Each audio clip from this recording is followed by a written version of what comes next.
পরিবর্তন হবে শেখ হাসিনা জাতীয় যুব উন্নয়ন ইনস্টিটিউটের নাম।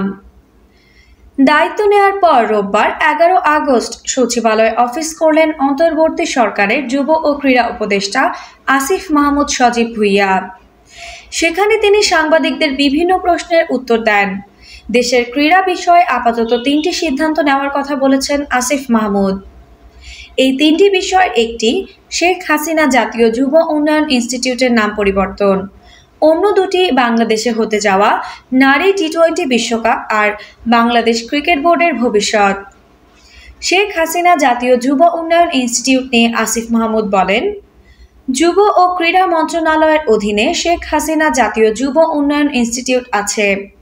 আমরা এটার নাম পরিবর্তন করতে চাই, যেহেতু বাংলাদেশের একটা ধ্বংসযজ্ঞের সঙ্গে শেখ হাসিনার নাম জড়িত আছে এবং হাজার সহস্র ছাত্র জনতা মারা গিয়েছে। আমরা মনে করি তিনি এর সঙ্গে সরাসরি যুক্ত।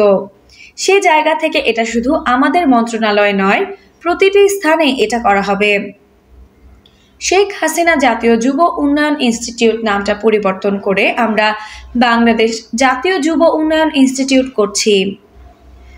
এবছর নারী টি-20 বিশ্বকাপ ৩ অক্টোবর থেকে ২০ অক্টোবর পর্যন্ত হওয়ার কথা বাংলাদেশে, কিন্তু হঠাৎই বদলে যাওয়া দেশের এই পরিস্থিতিতে এটা আয়োজন করা সম্ভব কিনা সেই প্রশ্ন উঠেছে। এই বিষয়ে যুব ও ক্রীড়া উপদেষ্টা বলেছেন, নারী টি-20 বিশ্বকাপের বিষয়ে আমরা বিসিবির সঙ্গে কথা বলেছি।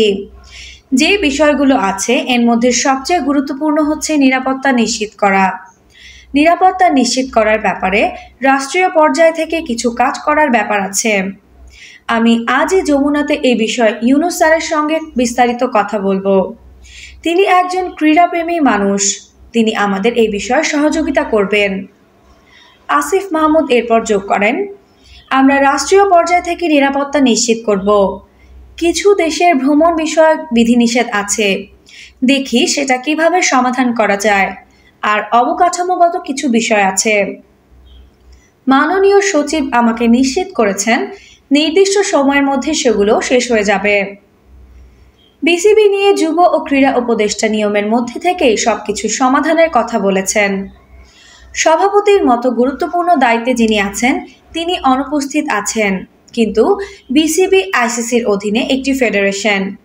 এই বিষয়ে আমরা সিদ্ধান্ত নিতে পারবো না। যারা বিসিবির পরিচালক আছেন তারা আইসিসির নিয়মের মধ্যে থেকে কিভাবে বিষয়টি সমাধান করা যায় সেটি দেখবেন। অন্তর্বর্তী সময়ের জন্য কাউকে নিয়োগ দেওয়া যায় কিনা সেই বিষয়ে তারা আমাদের পরবর্তী সময় জানাবেন। এই বিষয়ে আমরা প্রক্রিয়াটি চালু রাখব। আফসানা নওরিন, বাংলা স্পোর্টস।